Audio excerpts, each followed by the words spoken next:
요한계시록 1장 우리 9절부터 20절까지 말씀입니다. 우리 말씀을 교독하도록 할까요? 제가 9절 말씀을 먼저 봉독해 드리겠습니다. 나 여호와는 너희 형제요 예수의 환난과 나라와 참음에 동참하는 자라. 하나님의 말씀과 예수를 증언하였으므로 말미암아 밤모라 하는 섬에 있었더니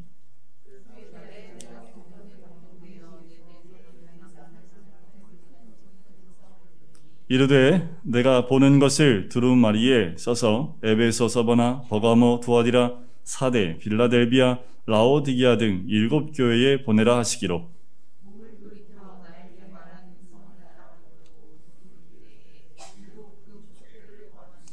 촛대 사이에 인자 같은 이가 발에 끌리는 옷을 입고 가슴에 금띠를 띠고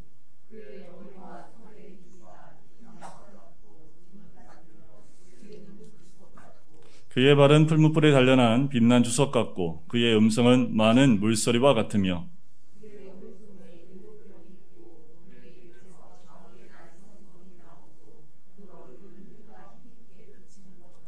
내가 볼 때에 그의 발 앞에 엎드러져 죽은 자 같이 되매 그가 오른손을 내게 얹고 이르시되 두려워하지 말라. 나는 처음이요 마지막이니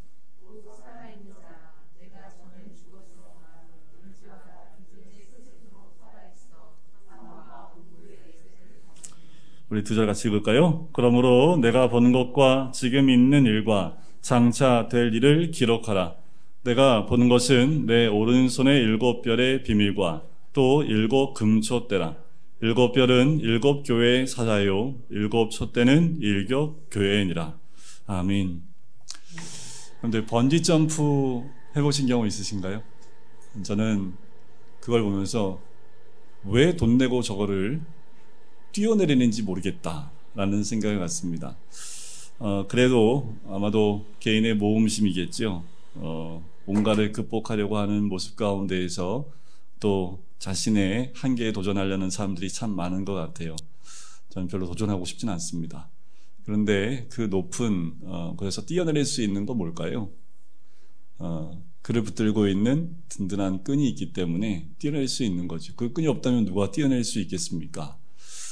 뛰어내려도 끊어지지 않을 그 끈에 자기 자신이 묶여있다는 그 믿음이 있기 때문에 그 높은 곳에서 주저하지 않고 뛰어내릴 수 있는 거지요. 여러분들 이렇게 우리는 보이는 손이든 보이지 않는 손이든 누군가 붙들고 있다면 마음이 참 든든하지요. 동일하게 교회도 마찬가지입니다. 교회가 수세기를 거치면서 가진 고난과 핍박 가운데도 사라지지 않고 이렇게 부흥할 수 있었던 것. 우리나라는 6.25를 거치고 일제시대를 거치면서 많은 그리스도인들이 죽임을 당하면서까지도 이 땅에 이렇게 부흥의 역사를 경험할 수 있었던 것은 누군가가 이 교회들을 붙들고 있기 때문이지요. 본문에서 보면 우리 교회를 붙들고 있는 보이지 않는 손, 바로 그 손은 예수 그리스도, 부활하신 우리 주님의 손길인 줄 믿습니다. 목사가 교회를 붙들고 있는 거 아니지요. 사람은 교회를 붙들 수 없습니다. 교회를 붙드시는 그리스도의 나라에 동참하는 자일 뿐이지 우리 사람은 교회를 붙들 수가 없지요. 그래서 그렇기에 사도 요한은 자신을 굉장히 겸손하게 낮추어 소개를 합니다. 요한은 계시록을 쓴 사람입니다. 이 정도 되면 계시를 받은 자로 자신을 좀 특별하게 여길 수 있는데 특별하게 여기지 않고 있다라는 거지요. 그런 요한은 자신이 교회의 주인공이 아님을 누구보다 잘 알기 때문에 그래요. 그래서 서두에 자신을 9절에 보면 성도들의 그냥 형제요 고난에 동참하는 자로만 소개하고 있습니다. 첫 시작을 이렇게 시작을 하지요. 9절에 보니까 나 요한은 이라고 소개합니다. 나 사도 요한은 이렇게 얘기하지 않습니다. 장로 요한은 이렇게도 사용하지 않아요. 자신을 그리스도 안에서 그냥 평범한 형제로 소개를 합니다. 그러면서 너희라는 말을 쓰죠. 이 너희는 누굴까요? 뒤에 나오지요. 11절에 나와 있는 것처럼 7 교회를 또 그 성도들을 이야기하겠지요. 바로 형제, 너희 형제요 동참하는 자라고 소개를 합니다. 그래서 동참하는 자라는 것은 하나님의 나라에 그리고 그리스도의 가족에 함께 참여하는 동료다, 파트너이다 라는 뜻을 가지고 있습니다. 요한은 이를 좀 더 구체적으로 설명하지요. 예수의 환난과 나라와 참음에 동참한 자라고 밝히고 있습니다.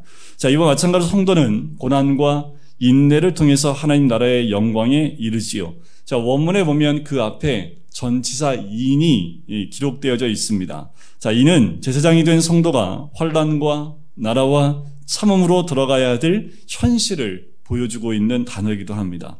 자, 그렇다면 여기서 우리 한 가지 질문해야 될 것은 그 환난, 나라, 참음 이게 뭘까냐는 거예요. 헬라 원문에 보면 이 세상 앞에 정관사가 붙어 있습니다. 그 말은 뭐예요? 하나라는 거지요. 그리고 하나의 실제이고 그것은 한 몸 가운데 한 부분을 차지하고 있는 것이다라는 것을 의미합니다. 자, 이 모든 것은 어디 안에 있을까요? 예수의라는 그 말을 통해서 우리는 예수 안에 있음을 발견하게 됩니다. 근데 좀 특이한 게 있어요. 순서입니다. 나라가 중앙에 들어가 있어요. 앞에 환난, 그 뒤에 참음, 그 가운데 나라라는 그 나라가 위치에 있다라는 거지요. 이는 성도가 참여하는 나라를 둘러싸고 있는 현실이 어떻다라는 거예요? 바로 환난과 인내임을 우리에게 알려주고 있는 겁니다. 하나님 나라의 제사장이 된 성도가 그리스도의 통치와 그 나라에 참여할 때는요, 이 환난과 인내로 둘러싸이게 될 것을 의미하는 거지요. 예수 믿는 사람한테 환난이 왜 올까요? 이 환난인 것으로 이 나라가 둘러싸여 있는데 우리 믿는 자들에게 이 환난은 왜 오는 것일까? 두 가지 의미가 있습니다. 소극적인 의미가 있어요. 요한복음을 보면 잘 드러납니다. 요한복음의 전체적인 내용을 보면 세상은 생명을 싫어하게 되어 있다는 사실을 우리에게 알려줍니다. 그래서 어둠에 속한 인간은요, 본능적으로 생명을 싫어합니다. 그런데 우리 안에 뭐가 있어요? 생명이 있지요. 그러니까 세상은 우리를 좋아할까요? 싫어할까요? 싫어하지요. 생명 있는 우리는 세상에 나간 세상에 있는 사람들과 늘 마찰을 겪을 수밖에 없는 거예요. 사람들은 생명 있는 그리스도를 소유하고 있는 우리를 좋아할 수 없는 거지요. 그러니까 자꾸 부딪히고 싸움을 걸어오고 자꾸 걸려 넘어지게 하는 부분이 있습니다. 그것이 환난의 소극적인 의미라고 한다면 두 번째 적극적인 환난이 있습니다. 이건 야고보서 1장에 잘 나와 있어요. 필연적으로 수반되는 환난의 이유를 잘 보여주는데 바로 내가 환난을 겪지 않고서는 내 속사람의 용량이 만들어지지 않는다라는 거예요. 환난을 통해서 우리를 더 크고 더 하나님의 용량에 맞게끔 환난 통해서 우리를 만들어 가신다라는 그 의미입니다. 하나님은 우리에게 환난과 시련 또 시험을 주는 적극적인 이유, 우리 속사람을 만들기 원하신다라는 겁니다. 우리를 온전한 사람으로 만들기 위해서 이 환난이 필요하다라는 거지요. 자, 이 편지를 받는 이때 당 초대교회, 이때 당시의 성도들의 그 상황을 보면요, 그냥 환난 덩어리입니다. 그 삶 자체가 환난이고 그 시대 자체가 환난이었습니다. 로마 제국의 핍박 아래에서요, 추방당하고 투옥당하고 배척당하고 중상모략, 가난, 폭력, 착취 등의 환난에 시달려 있는 이런 환난에 처한 것은 바로 예수 안에서 그를 주로 믿고 고백하기 때문에 그래요. 이런 환경에 있는 성도들이 해야 될 마땅한 합당한 반응은 무엇일까요? 바로 참음입니다. 인내입니다. 그냥 참는 게 아니에요.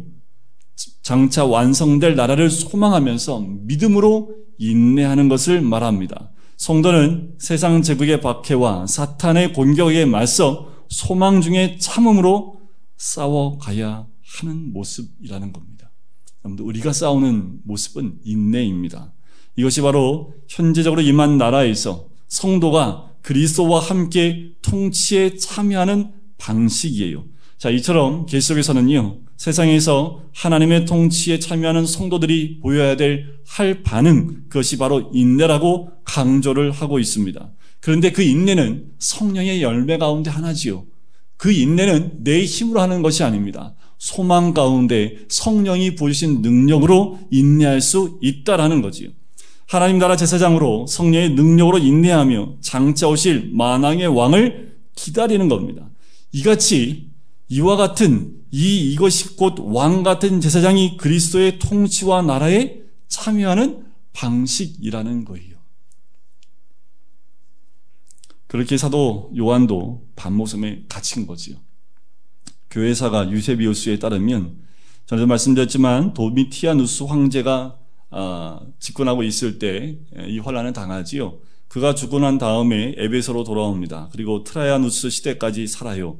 이 반모라는 섬은 에베소 항구에서 남서쪽으로 60km 정도 떨어져 있는 섬인데 되게 작은 섬입니다. 길이가 16km, 폭이 10km 정도밖에 되지 않은 작은 섬이에요. 헬라 시대의 반모는 밀레도에 속했지만 주전 2세기 후에는 아시아의 속주로 편입이 됩니다. 이 반모는 굉장히 작은 섬인데 아데미 여신을 섬기고 있을 뿐만 아니라 황제를 신으로 섬기고 있는 그런 섬입니다. 요한은 오늘 그 구절 말씀에 보면 이 섬에 유배된 이유가 나오지요. 하나님의 말씀과 예수님을 증언하였다라는 제목이에요. 바로 하나님 말씀과 예수를 증언했다는 것으로 박해와 죽음을 초래하게 되었다라는 거지요. 자, 여기서 예수를 증언한다라는 그 말은 예수의 증언인데 이 뜻은 두 가지로 해석이 가능합니다. 예수에 대한 증언 또는 예수를 죽기까지 증언했다라는 뜻으로 해석이 가능해요. 예수를 증언한다는 것, 제사장인 성도가 경험할 환난과 나라와 인내를 관통하는 근원적인 이유입니다. 요한은 예수의 증거로 인해 환난을 당하였고 예수의 나라에 동참하여 인내로 그의 통치에 참여한 자의 모습을 직접 보여주고 있는 거지요.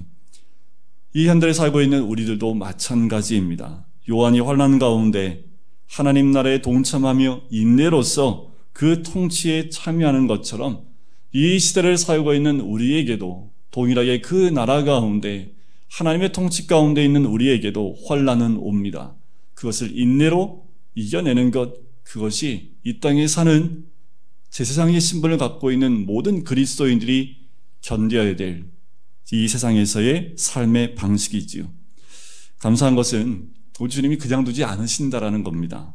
10절을 보면 언제 찾아오십니까? 주의 날에 내가 성령에 감동되어 나팔과 같이 울리는 큰 음성을 듣습니다. 그래서 주의 날은 어떤 날일까요? 바로 주일을 의미합니다. 여러분, 주의 음성이 들린 날이 언제예요? 주일이에요. 반모섬에 붙잡혀서 주일을 맞이합니다. 몇 번째 주일인지는 모르겠습니다. 그런데 그 주일날 이 사도 요한은 무엇을 했을까요? 우리와 같이 주님을 찬양하고 또 주님을 경배하고 예배하고 있지 않았을까요? 그때 뭐가 들려요? 주님의 음성이 들립니다. 여러분들, 온전한 예배는 주의 음성을 들을 수 있는 귀한 은혜가 있습니다. 주일 온전한 예배로 주님께 나갈 때 하나님의 그 음성을 들을 수 있는 귀가 열리는 거지요. 성령의 충만한 가운데 주의 음성을 들어요. 여기서 성령에 감동되었다라는 말은 원어에 보면 성령 안에 있었다라는 그 말입니다. 우리가 주의 날 주님 앞에 나와서 성령 안에 있을 때에 그 안에서 하나님의 크신 은혜와 또 말씀을 들을 수 있다라는 거지요. 요한계시록을 이끌어가는 동력이 바로 성령 안에라는 그 말이라고 말씀을 드렸지요. 그때 나팔 소리 같은 큰 음성이 구약에서 하나님의 큰 위엄과 능력을 나타내는 그 음성이 들립니다. 가깝고도 굉장히 강력한 임재를 의미하는 나팔과 같은 소리가 나오는 거지요. 그 소리가 무엇라고 얘기합니까? 내가 너에게 보이는 것을 쓰라고 얘기합니다. 그리고 7교회에게 보내라고 얘기하는 거지요. 그 소식은 무슨 소식일까요? 장차 도래할 기쁜 소식을 전하라는 겁니다. 여러분, 우리가 주일마다 듣는 주의 음성은 바로 이 기쁜 소식인 줄 믿습니다. 이 기쁜 소식을 듣고 전하기 원하는 하나님의 음성인 줄 믿습니다. 이 7교회, 이 땅에 있는 모든 교회에 보내는 이 7교회, 우리 교회를 이야기하기도 하지요. 지금 비록 어려움과 환난 속에 있지만 분명히 도래할 그 시간과 그 날을 바라보면서 남은 시간을 기쁨 가운데 버티고 견디는 것입니다. 모든 이 땅 가운데 있는 주의 백성들이 겪게 되는 환난과 그 어려움 가운데서 이겨낼 수 있는 것, 버틸 수 있는 것은 바로 이 소식 때문이지요. 요한이 음성을 듣고 어떻게 했을까요? 여러분들, 뭔가 소리가 들리면 반응을 하지요. 그래서 뒤를 돌아봅니다. 쳐다봐요. 근데 거기에 감당할 수 없는 그 예수 그리스도의 강력한 신적 임재가 다가오지요. 여러분들 그 주님의 임재를 경험하길 주의 이름으로 간절히 축원드립니다. 여러분들 교회에서 이걸 경험하면 더더욱 좋겠지요. 그 소망이 있습니다. 하지만 여러분들이 있는 그 자리에서 주의 음성 듣고 돌이킬 때 주의 그 강력한 임재 가운데 우리 모두가 나가길 간절히 소원해요. 요한은 그의 강력한 임재를 견디지 못해서 어떻게 됩니까? 바짝 엎드려요. 죽은 자와 같은 모습이 됩니다. 이 모습은 구약에도 동일하게 드러나지요. 구약에 하나님을 만난 모든 사람의 모습이 다 이와 같습니다. 그런데 돌이켜 엎드려서 보니까 그 눈에 들어온 그 모습이 있습니다. 바로 7 금초대입니다. 그 금초대는 20절에 보면 7 교회에 관한 것으로 소개를 하고 있지요. 교회와 교회 사이로 인자 같은 이가 거닐고 있어요. 이것은 그리스도의 교회에 대한 통치, 경영, 그리고 운영을 이야기하고 다스림을 이야기합니다. 한마디로 사람이 아닌 주님께서 이 땅의 모든 교회를 인도하시고 운영하시고 다스리고 계시다라는 겁니다. 순전히 예수 그리스도께서 홀로 주권하신다는 것을 우리에게 말씀하는 거지요. 그래서 교회의 머리는 누구예요? 예수 그리스도다라고 얘기하는 겁니다. 그렇다면 요한은 그리스도의 어떤 모습에 압도를 당했을까? 13절부터 16절까지의 모습이 바로 예수님의 모습을 그리고 있습니다. 이 모습은 구약에서 말씀하시는 그 예언된 모습의 성취된 모습이에요. 하나님의 위엄 있는 모습을 고스란히 우리에게 보여줍니다. 2장과 3장에 7교회가 나오는데 7교회에 나오는 바로 주님의 모습을 하나로 총체적인 모습으로 우리에게 알려주고 있습니다. 첫 번째는 발에 끌리는 옷을 입고 가슴에 금띠를 하고 있지요. 이것은 대제사장이 성막 안으로 들어갈 때 입었던 옷의 모습입니다. 그러니까 대제사장 대신 예수 그리스도의 모습을 보여주고요. 둘째는 머리털의 희가 흰 양털 같다. 이 말은 다니엘서 7장 9절에 보면 하나님 모습을 그의 머리털은 깨끗한 양의 털 같다라고 묘사하고 반영합니다. 이것은 좋은 엄을 의미해요. 흰 머리털은 존엄을 의미하고 또 이 오랜 세월 경험에서 우러나오는 축적된 지혜를 보여주기도 합니다. 계시록에서 흰색은요, 순결, 명예, 승리의 의미를 함축한 의미이기도 합니다. 세 번째 모습은 눈은 불꽃 같다라는 거예요. 불꽃같이 우리 주님이 보신다고 얘기를 하지요. 여러분들이 가는 곳마다 우리 주님이 불꽃같이 쳐다보고 계시면 어떨까요? 진짜 보고 계세요. 이 말은 신적 통찰력을 가지고 있다는 그 의미를 이야기합니다. 이 실제로 계시록 곳곳에 이 불꽃 같은 눈이 많이 등장을 하지요. 네 번째는 발은 풀무불에 단련한 빛난 주석 같다라는 거지요. 강렬한 불을 이겨낸 빛을 발하는 순결한 그리스도의 영광과 힘을 말합니다. 다섯째는 그의 음성은 많은 물소리 같다. 에스겔서에 보면 하나님의 음성을 많은 물소리로 묘사를 합니다. 그것은 하나님의 압도적인 권능, 크고 두려운 음성을 의미하지요. 그런데 그 음성 들어보셨어요? 이 음성은 귀로 듣는 게 아니더라고요. 이 음성은 귀로 들리지 않습니다. 그러면 다 듣게요. 그런데 그 음성은 귀로 들을 수 없지만 그 음성은 위엄이 있는 그 음성이지요. 이런 생각이 들어요. 여러분들 지구가 돌아가는 소리 들리십니까? 이 큰 게 돌아가는데 소리가 안 들릴까요? 여러분들 조금만 움직임에도 아마 여러분들 불꽃 가만히 있을 때 개미 기어가는 소리도 아마 들을 수 있을지 모르겠어요. 그런데 이 지구가 돌아가는 소리를 우리가 들을 수 있다면 아마 이 땅에 살 수 있는 사람 단 한 명도 없을 겁니다. 우리 귀가 그 소리를 들을 수 있는 대를 우리가 감지를 못하는 거지요. 하지만 우리 믿는 사람은 하나님의 음성을 들을 수 있는 그 귀가 열려있는 사람인 줄 믿습니다. 그 음성에 두려움에 떠나는 것이 아니라 그 위엄에 감사하고 주님께 나가고 경배할 수 있는 거지요. 여섯 번째는 더 무서운 모습이 형성되어 있습니다. 그 입에서는 좌우에 날선검이 나와요. 자, 이사야 예언에 보면 입에 막대기로 세상을 치며 그의 입술의 기운으로 악인을 죽일 것이다. 사법적 권세를 상징합니다. 더 나아가서 공의로운 심판을 상징합니다. 바로 이 검은 교회의 불순종과 세상의 불순종을 심판하실 것이고 재림 때의 불법한 자를 그 입의 기운으로 멸망시킬 것이라는 그 의미가 담겨져 있습니다. 심판의 의미가 있지요. 여러분, 이 세상의 심판은 주님 앞에 달려져 있는 줄 믿습니다. 좌우의 날선검이 그 입에서 나와서 모든 불의를 제거하는 하나님의 크신 은혜가 있는 줄 믿습니다. 7번째는 얼굴이 해가 힘있게 비치는 것 같아요. 이 모습은 예수님이 변화산상에 올라갔을 때 그 얼굴이 해같이 빛나 변화되는 모습을 우리가 상상할 수 있지요.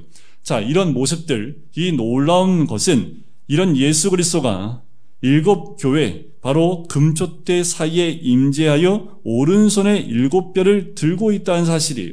그 모습 자체도 굉장히 놀라운데 더 놀라운 것은 그런 주님께서 금촛대 사이를 다니며 7뼈를 들고 계시다라는 거예요. 자, 여기서 7금촛대에 대한 부분을 우리가 볼 필요가 있습니다. 7금촛대가 뭐라고요? 7교회라는 거지요. 자, 여기서 나오는 7금촛대의 그 의미는 성막 안에 있는 그 촛대입니다.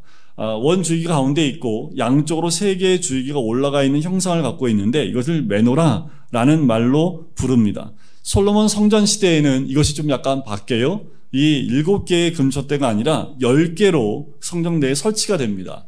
그런데 스가랴서에 보면 성전의 마지막 회복된 그 모습이 환상으로 나오는데 여기에 다시 7금촛대가 나옵니다. 근데 좀 달라진 모습이 있어요. 뭐냐 하면 성막에 있었던 그 금촛대는 제사장들이 밤낮 아침 저녁으로 꺼지지 않도록 기름을 붓는 형식으로 되어져 있습니다. 그런데 이 환상 가운데 나와 있는 이 7금촛대는 등잔이 연결되어져 있는데 뭐냐 하면 관들이 연결되어져서 두 감람나무로부터 기름을 공급받게 되어 있습니다. 그러니까 사람에 의해서가 아니라 불을 밝히는 것이 직접적인 기름 부음으로 등불을 밝힌다라는 거예요.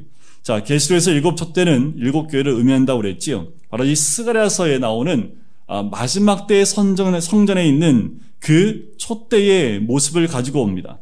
기름 부음을 직접 받는 등불, 바로 성령의 붙들린 교회, 곧 부활하신 그리스도의 붙들린 교회가 바로 이 형상의 모습이지요. 그리스도는 환난 가운데 있는 교회를 떠나 계시지 않고 그들과 함께 연결되어져 있습니다. 붙들고 있다라는 거예요. 바로 이 메노라라는 그 이미지로 교회를 상징하는 것은 그 교회를 특별히 붙들고 계신 하나님의 은혜와 보편성을 이야기합니다. 등자는 개별적인 교회이지만 하나의 줄기로 연결되어 하나의 촛대를 이루는 것처럼 연결된 그리스도의 몸과 같다라는 겁니다. 이 교회는 바로 그 주님께 연결되어져 있다라는 거지요. 7금촛대에 임재하신 성자를 본문은 인자 같은 이로 13절에 이야기를 하지요. 인자 같은 이 말은 다니엘서에서부터 비롯되어집니다. 다니엘서 7장에 보면 그 인자 같은 이가 내 짐승과 싸워 권세를 빼앗는다는 말씀이 있지요. 바로 예수 그리스도를 상징하는 말을 계시록에서 인자 같은 이로 다시 사용합니다. 압도적인 그 임재 앞에 엎드려 있는 요한에게 오른손을 얹고 이렇게 말씀하십니다. 두려워하지 말라. 나는 처음이요 마지막이며 이제 부활하여 세세토록 살아있는 자로 사망과 음부의 열쇠를 가졌다라고 18절에 선언하고 있습니다. 여기서 열쇠는요, 사망과 음부에 대한 권세 또는 완전히 통제할 수 있는 권능을 의미합니다. 그가 생명과 사망까지 지배하는 모든 권세를 가진 영원히 왕노릇하실 하나님임을 우리에게 보여주는 거지요. 여러분, 우리가 만날 예수 그리스도의 모습입니다. 우리가 이미 만난 예수 그리스도, 이제 우리가 다시 만날 예수 그리스도의 모습이지요. 역사의 주권을 가지고 계신 주님, 교회를 통해서 역사를 만들어 가시는 그 주님의 모습이 이와 같다라는 거지요. 그리고 우리 가운데 역사한다라는 겁니다. 저는 이런 소망이 있어요. 우리 모두가 사도 요한처럼 그 주님을 만나고 주의 음성을 듣고 그 모습을 바라볼 수 있는 하나님의 사람들인 줄 믿습니다. 핍박 가운데 흔들리는 교회를 그냥 어쩔 수 없이 두고 지금 체포돼서 반모섬에 온 요한은 두고 온 교회를 생각하며 얼마나 마음이 힘들고 어려웠을까요? 이 교회를 과연 주님은 어떻게 하실까? 그런데 그는 환상 가운데 연약하여 비틀거리는 교회를 붙드시는 그 주님의 손의 실체를 보는 거지요. 바로 구약의 모든 예언이 실현되는 거지요. 바로 부활하신 예수 그리스도께서 붙잡고 있는 그 모습을 환상 가운데 본 겁니다. 하나님의 나라를 환난과 인내가 에워싸고 있지만 교회는 그리스도에 보이지 않는 그러나 권능 있는 오른손에 붙들려 있기에 결코 환난 중에 소멸되지 않는다라는 겁니다. 지금껏 그것은 역사가 우리에게 증명하고 있지요. 그리고 그 교회를 통해서 하나님의 영광이 드러나는 거지요. 오늘 우리가 속한 교회도 그리스도의 손에 붙들려 있는 줄 믿습니다.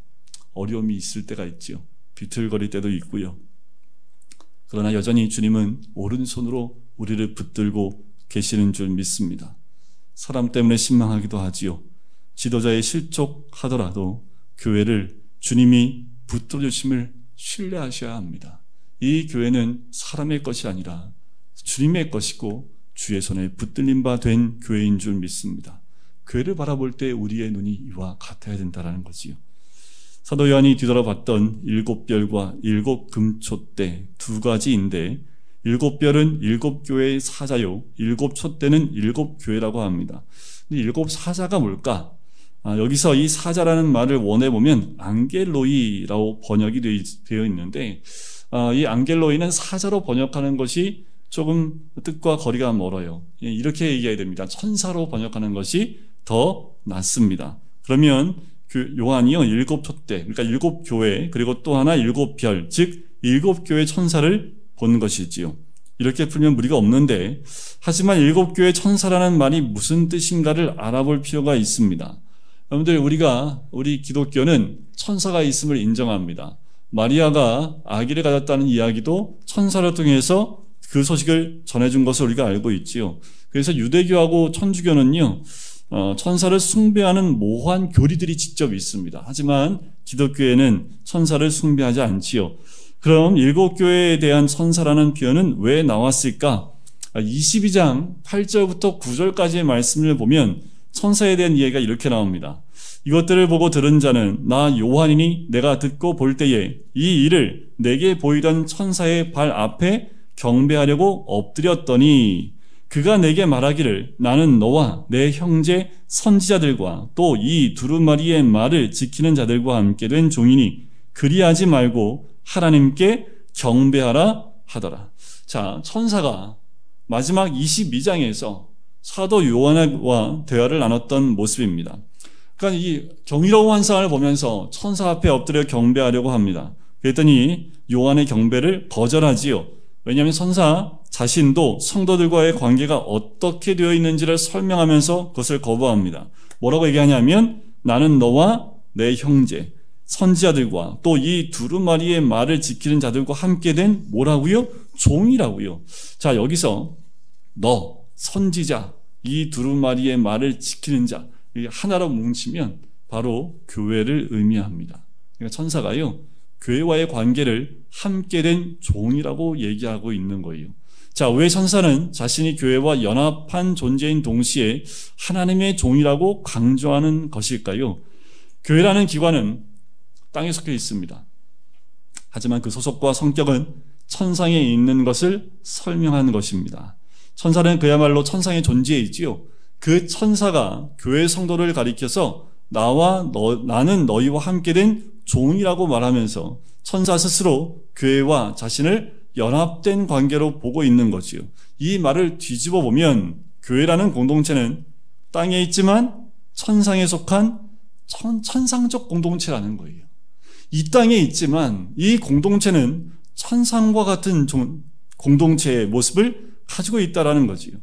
자, 오늘날 이 땅에서 살아가면서 우리가 잃어버리는 것이 이 모습입니다. 이 땅에 있는 교회의 모습은 이 땅에 있지만 우리의 모습은 천상을 대변하고 있는 모습이라는 교회예요. 하늘을 지향하고 그 꿈을 이 땅에서 실현하는 기관으로 존재하는 것, 그것이 교회입니다. 교회는 이 땅 가운데 바로 하나님 나라를 이 땅 가운데 이루어내는 기관이 교회입니다. 그런데 교회가 그것을 잃어버려요. 육적인 것을 따르고 낮은 가치를 추구하는 변질되어져 버린 꿈을 잃어버린 교회가 되고 있지 않은지, 이 땅에 존재하지만 하늘에 속한 교회 공동체 그 신비를 경홀히 여기거나 우습게 보면 안 되는데 교회들이 세속화된다는 의미가 여기 있지요. 하나님 주신 비전과 그 꿈을 잃어버리고 이 땅에 속한, 그리고 이 땅의 가치를 따라가고 있다라는 겁니다. 우리는 하나님이 주신 그 비밀을 만분의 1이라도 이해한다면 우리의 삶이 지금처럼 속되고 무력하며 초점 없는, 또 술 취한 듯 비틀거릴 수는 없겠지요. 우리의 정체, 성격, 얼마나 신성하고 강력한 것인지 이 비밀을 잡은 자라면 교회가 세상에서 요거도 먹을 때에 함께 교회를 비방하는 모습 가운데 우리가 있으면 안 됩니다. 그래요. 교회 잘못된 부분들 인정합니다. 잘못된 부분들, 세속화된 부분들 때문에 요거도 먹는 거 인정해요. 하지만 교회는 그런 교회가 아닙니다. 진정한 교회의 모습은 하나님 나라를 이 땅 가운데 이루어내는, 천상의 모습을 이 땅 가운데 이루어내는 것이 교회입니다. 지상에 있지만 천상적 존재인 교회의 비밀은 그럼 무엇일까요? 자, 이 비밀은 다니엘서에 이미 나와 있어요. 다니엘서 2장 28절에 보면 느부갓네살이 그 꿈 가운데 하나님이 알려주십니다. 오직 은밀한 것을 나타내실 이는 하늘에 계신 하나님이시라. 그가 느부갓네살 왕에게 후일에 될 일을 알게 하셨나이다. 여기서 후일에 될 일, 그것이 바로 이 오늘 비밀이라는 단어로 나오는 말과 같은 단어입니다. 이 비밀은 1차적으로는 후일에 될 일이지요. 2차적인 의미로는 오늘 요한복음 1장 1절에 나옵니다. 바로 반드시 속히 일어날 일들이라는 것이요. 근데 자꾸 사도 요한이요, 우리의 눈을 주께로 향하도록, 그리고 하나님이 보여주실 그 일들을 향하도록 바라보게 하고 있는 거지요. 정리하면 하나님이 천상의 존재인 교회에 비밀을 주셨습니다. 그 비밀은 후일에 될 일이고 반드시 속히 일어날 일들이라는 거예요. 늘 속히 일어납니다. 후일이 언제인지 모르지요. 하지만 속히 일어나요. 두 가지 비밀이라는 거지요. 그게 무엇입니까? 하나님이 구원하기로 작정한 충만한 수가 교회로 돌아오는 겁니다. 하나님의 택한 주의 백성이 교회로 돌아오는 거지요. 즉 신비한 공동체인 교회가 복음으로 서서 복음을 전하는 일입니다. 교회는 복음 전파만큼 큰 비밀이 없지요. 이 비밀을 소유한 우리들, 우리를 택한 하나님의 그 크신 은혜를 경험한 우리들, 또한 그것을 알고 복음으로 살고 복음을 전하는 것이 우리에게는 큰 기쁨이 될 수밖에 없는 거지요. 그때가 점점 가까이 오고 있습니다. 우리도 한때는 잃어버린 사람들, 우리 잃어버린 인생들이었지요. 하지만 그 비밀이 그리스도에 의해서 시작된 역사가 그리스도에 의해서 완결된다는 사실, 우리는 이 종결의 시간이 매우 빨리 가까이 오고 있음을 아는 사람들입니다. 곧 와요. 주님이 이 시간을 완결합니다. 여러분들, 이 시간이 곧 올 텐데 우리는 그 비밀을 이미 알고 있기 때문에 그 비밀을 소유한 우리들, 여러분들만 알고 계셔야 돼요. 이 비밀은 절대로 다른 사람한테 알려주시면 안 됩니다. 그러면 우리의 속성은 뭐예요? 비밀은 꼭 나눠야 되지요. 또 나가서 너만 알고 있어야 돼. 이 비밀은 목사님이 나만 알라고 했거든. 그러니까 너만 좀 잘 들어봐. 너만 알고 딴 사람한테 절대 얘기하면 안 돼. 그거 함구시키고 주님 오실 때가 심히 가까이 왔대. 그리고 구원의 택한 숫자가 채워지면 주님이 곧 임하신 시간이 곧 다가왔대. 나는 그 안에 들어가 있는 주의 백성이야. 이것이 우리에게 주신 참 비밀이지요. 우린 이미 다 알고 있지만 세상에게는 숨겨져 있는 비밀입니다. 여러분, 우리가 어떻게 건짐을 받고 사랑을 입은 존재입니까? 기억하셔야 됩니다. 이것이 내 인생 최고의 비밀로 들어와 있다면 우리의 영적인 감각기관, 영적인 눈을 뜨셔야 합니다. 눈을 감고 다 닫혀있는 상태로 교회에 나오시면 안 돼요. 우리가 이 비밀을 깨달은 우리 영적인 감각기관들이 다 깨어서 주님 앞에 나오는 우리들. 자, 이제 7별의 비밀이 무엇인지, 7교회의 비밀과 함께 하나님의 구속적 경륜이 그리스도 예수 안에 있는 교회를 통해서 이루어지고 또 이루어질 것을 알리는 폭로된 비밀입니다. 우리에겐 이미 폭로된 비밀이지요. 교회를 통해서, 예수 그리스도를 통해서 교회 안에 구속사의 경륜이 온전히 이루어지는 것, 이것이 마지막 때에 완성될 모습입니다. 그 비밀은 성도에게만 주어진 비밀. 사실 7별을 붙들고 있는 이는 예수 그리스도이지요. 여러분들 꼭 기억하세요. 교회를 붙들고 계시는 분은 우리 주님이십니다. 그 주님이 우리에게 이미 비밀이 아닌 폭로된 비밀로 우리에게 다가오셨고 지금도 우리 안에 역사하고 계시고 우리와 함께 하시는 분입니다. 하지만 우리가 살고 있는 이 세상은 어떤 세상이에요? 생명을 거부하는 세상이지요. 환란이 오는 것이 당연합니다. 그럼 우리가 어떻게 반응해야 된다고요? 사도 요한이 반응한 것처럼 인내로 반응하는 거예요. 그것이 이 땅 가운데 하나님 나라에 속한 자들의 삶의 방식이어야 합니다. 그 모습으로 세상 가운데 비밀을 드러내고 알리는 자. 왜요? 우리는 사도 요한이 보았던 그 예수의 모습을 본 자들이고 그 구원의 대열에 함께한 자들이기 때문에 그렇습니다. 여러분들 이 소망이 있어야, 그리고 이 믿음이 있어야 이 환난 가운데 세상에 속한 자가 아니라 하나님의 속한 자로 인내하며 살아갈 수 있는 소망의 인내를 가지고 살아갈 수 있는 거죠. 이 비밀은 여러분들만 아셔야 합니다. 절대로 남에게 발설하시면 안 돼요. 언제까지요?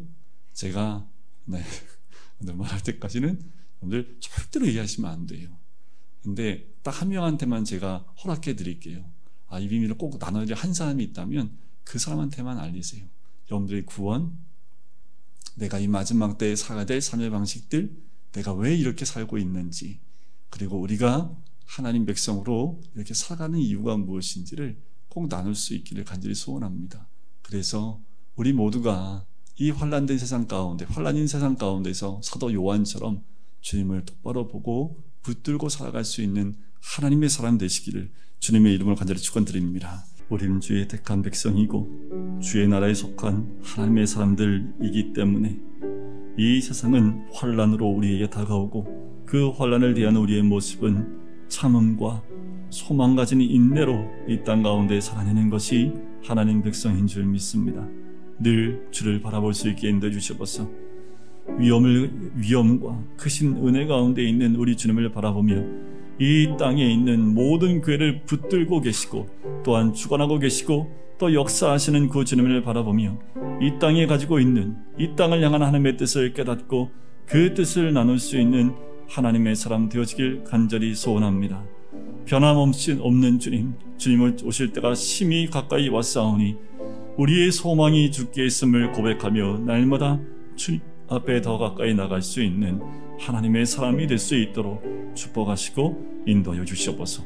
감사드리며 예수 그리스도의 이름으로 기도드립니다. 아멘.